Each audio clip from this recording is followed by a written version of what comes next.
मैंने तो लिखी थी यूं ही दिल की बात, मैंने तो लिखी थी यूं ही दिल की बात। हाय वो मेरी लफ्जों की सदाकत से मर गया।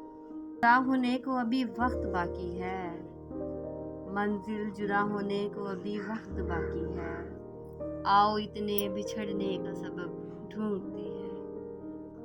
मुझे करके परेशानी से दो चार उसने, मुझे करके परेशानी से दो चार उसने सदका देकर बलाएं टालने का मशवरा दिया।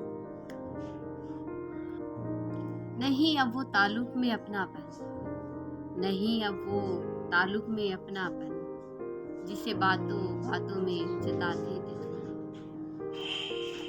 हाय मैं कैसे जी पाऊंगी, हाय मैं कैसे जी पाऊंगी, ये सोचते सोचते आधी उम्र गुजर गई।